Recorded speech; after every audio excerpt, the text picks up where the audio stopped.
تسبیح فاطمہ زہرا کے مختصر فوائد میں بیان کر دیتا ہوں. ٹھیک ہے. کہتے ہیں کہ مشکلات سے نجات دلاتی. جب انسان اگر تسبیح جناب زہرا کی دیکھیں، سب سے پہلا تو آپ کو اس میں اہمیت بہت دینی ہوگی. یہ یاد رکھیے گا. یعنی تسبیح آپ کتنی دیر میں پڑھ لیں گے؟ شاید 5 منٹ میں. بہت آرام دے، اگر بہت آرام سے پڑھیں تو، ورنہ اگر جو لوگ جلدی جلدی پڑھتے ہیں شاید 2 منٹ میں پڑھ لیں.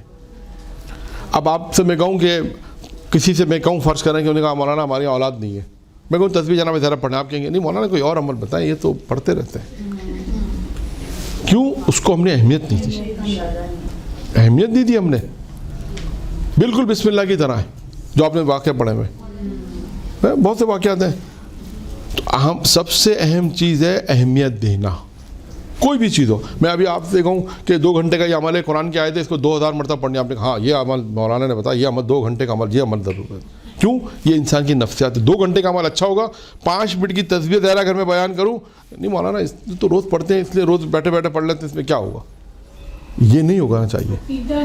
عقیدہ نہیں رکھتے تسبیح زہرا جناب زہرا پر. دیکھیں میں ایک واقعہ پہلا سنا دوں کہ بہت مختصر کرتے ہوئے، کہ آیت اللہ مرشد نجفی کا واقعہ ہے کہ وہ کہتے ہیں کہ جب وہ سامرہ جب جا رہے تھے، سامرہ کی زیارت کے بعد جا رہے تھے، سید محمد کی زیارت پہلے جو بلد میں ہے، کہتے ہیں وہ راستہ گم ہو گیا، اور اس کے بعد ان کو اتنی یعنی کھانا بھی نہیں کھایا تھا، بھوک تھی پیاس تھی، وہ بے ہوش ہو گیا. میں ہوش میں آیا، دیکھا میرے قریب ایک بزرگ شخصیت ہیں، اور ان کے ساتھ پھر میری بات چیت ہونے لگی. اور آخر میں جب وہ جانے لگے، انہوں نے کھانا وانا کھلایا، دسترخوان پہنان کیا، اور اس کے بعد آخر میں جب وہ جانے لگے تو انہوں نے کئی چیزیں کی ان سے سفارش کی. وہ امام زمانہ تھے، انہوں نے کئی چیزوں کی ان سے سفارش کی. وہ پورا آغا مرشی کا وصیت نامہ چھپا ہے اردو میں، وہ بھی اردو میں آپ کو ملے گا. تو جس کتاب سے میں نے پڑھا اس میں 2 چیزیں انہوں نے صرف نمایاں کی. کہا کہ تلاوت قرآن کثرت سے پڑھو، تلاوت قرآن کثرت کرو، اور تسبیح زہرا کو فراموش نہ کرو. کون کہہ رہا ہے؟ امام زمانہ کہہ رہے ہیں. ایک فضیلت. دوسری فضیلت تسبیح زہرا کی کہ کہتے ہیں جنت کی جو حوریں ہیں، جنت کی جو حوریں جنت میں ہیں، ان فرشتوں سے جو زمین سے آتے ہیں آسمان کی طرف جب آتے ہیں، تو جنت کی حوریں ان فرشتوں سے کہتی ہیں کہ جب زمین سے تم آؤ تو ہمارے لیے کیا لاؤ؟ وہ کہتی ہیں وہ تسبیح لاؤ، تسبیح زہرا جو تربت امام حسین علیہ السلام سے بنے خاک شفا سے. وہ تسبیح ہمیں چاہیے.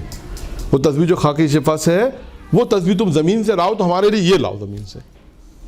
یعنی جنت میں رہنے والی جو حوریں، ان کی بھی خواہش کیا ہے؟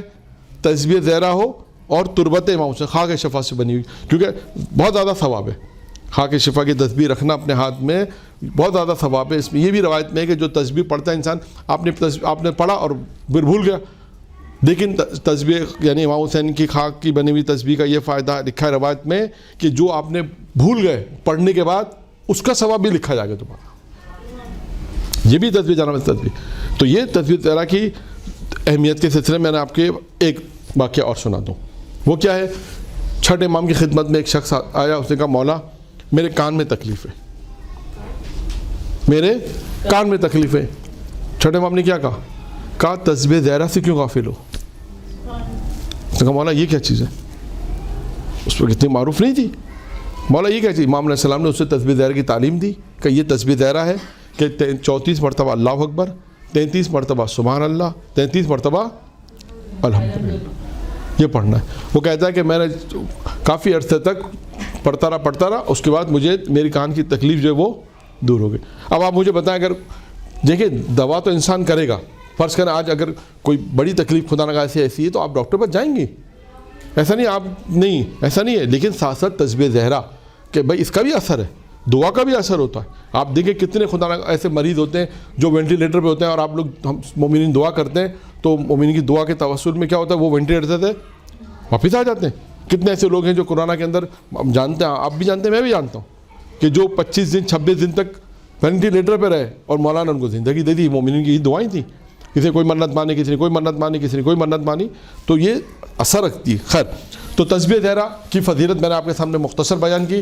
امام زمانہ نے آیت اللہ مرشد نجفی سے کہا کہ اس کو فراموش مت کرو، یعنی اس کو مت بھولو، اس کو ایک چیز. اور چھٹے امام نے اپنے ایک صحابی سے کہا کان کی تکلیف میں، تو کہا تسبیح زہرا کی تعلیم دی، اور اس نے پڑھا تو اس کے بعد اس کی تکلیف دور ہو گئی. اور آئیے جلدی اس کو بیان کریں. انسان کی مشکلات دور ہوتی ہیں، گناہ بخشے جاتے ہیں، مغفرت شامل حال ہوتی ہے، جنت واجب ہوتی ہے، فرشتوں کی عنایت ہوتی ہے،